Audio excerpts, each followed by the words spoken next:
देखिए, आज आप लोगों के मध्य आपके सामने आना और मीडिया प्रेस बाइट देनी, ये आज एक मजबूरी इसलिए बन गई कि रजौरी में जो माहौल गरमाया हुआ है एक बडाला मंग ब्रिज को लेके, तो ये जो बडाला मंग ब्रिज की जो मैं थोड़ी सी ब्रीफिंग करूंगा, इसकी सच्चाई, इसकी सफाई सबको पता है। कौन वो ब्रिज लाया, किसने फाउंडेशन स्टोन रखा, आप बदकिस्मती कहें या किस्मती कहें, किसी कारणवश अगर वो कोई काम पेंडिंग रह गया, उसका सेहरा आज खुद के ऊपर ले लेना कि ये मैंने काम लाया और मैंने इसका रिबन काटा। साथियों, तो रिबन काटने के लिए बहुत समय है। 1 साल आप बिता चुके हैं। 1 साल में आपने पब्लिक के लिए, रजौरी के लिए खासकर क्या लाया, वो बताने का समय है। अगर वो आरोप लगा रहे हैं, मैं माननीय मेरे बड़े भाई राजिंदर जी से मैं एक बात पूछना चाहता हूं कि वो इतनी छोटी सियासत पे आ गए कि बातों बातों में, अपने बयानों में उन्होंने एमएलसी साहब के घर के परिवार के सदस्यों को इन्वॉल्व कर लिया।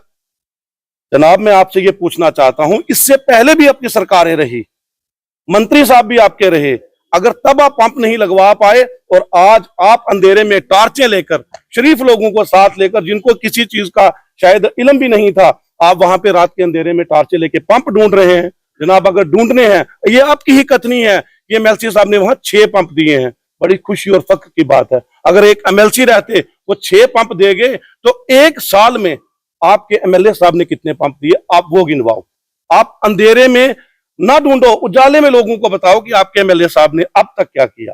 फिर बात रही 12 सिलेंडर की, मुफ्त राशन की, मुफ्त बिजली की, क्यों गुमराह कर रहे हो? मुद्दों से भटकाकर, मुद्दों से अलग होकर आज रजौरी की जनता को आप इस छोटी राजनीति में पीस रहे हो, वाद विवाद बिना रहे हो, ताकि इसमें लोग उलझे, लोग इन्वॉल्व हों और लोग आपस में मतभेद करके आपस में वो नई कहानियां बना लें।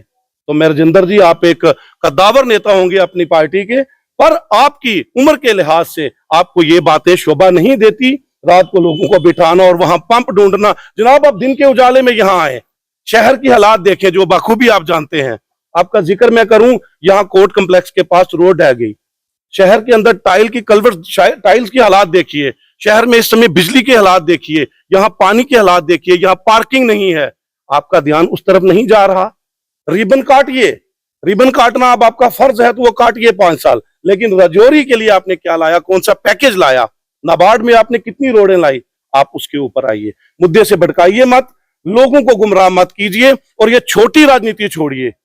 हमें अब तक का जो तोहफा एमएलए साहब ने दिया है, वो मैं ये समझता हूं कि सलानी से रजौरी का कचरा जो है, जो म्युनिसिपल कॉर्पोरेशन इकट्ठा करके सलानी में डंप करती थी, वो उठाकर यहां से रजौरी जो हमारा बेला बस स्टैंड बना उसमें डाल दिया गया। उससे बड़ा गिफ्ट मुझे लगा नहीं रजौरी में अब तक एमएलए साहब ने दिया है। अगर इसके अलावा आपको कोई मेजर डेवलपमेंट आपने की है या करवाई है या जो नया प्रोजेक्ट आपने लाया है, आप लोगों के बीच में वो प्रोजेक्ट्स रखें। एमएलसी साहब, एक्स एमएलसी साहब बोलूंगा कि वो जहां भी जा रहे हैं, जहां भी लोगों का संबोधन कर रहे हैं, वो अपने कार्यकाल में किए कामों का वहां पे वर्णन कर रहे हैं कि मैंने यहाँ ये किया, मैंने वहां ये किया। उन्होंने किसी के ऊपर आरोप नहीं लगाए। आप तो आरोपों की राजनीति में आ गए, आपने तो आरोपों के ऊपर आरोप शुरू कर दिए। आप सिर्फ मेहरबानी एक करें कि जनता के लिए जो आपने काम लाए हैं वो काम गिनवाएं, लोगों को गुमराह ना करें। धन्यवाद।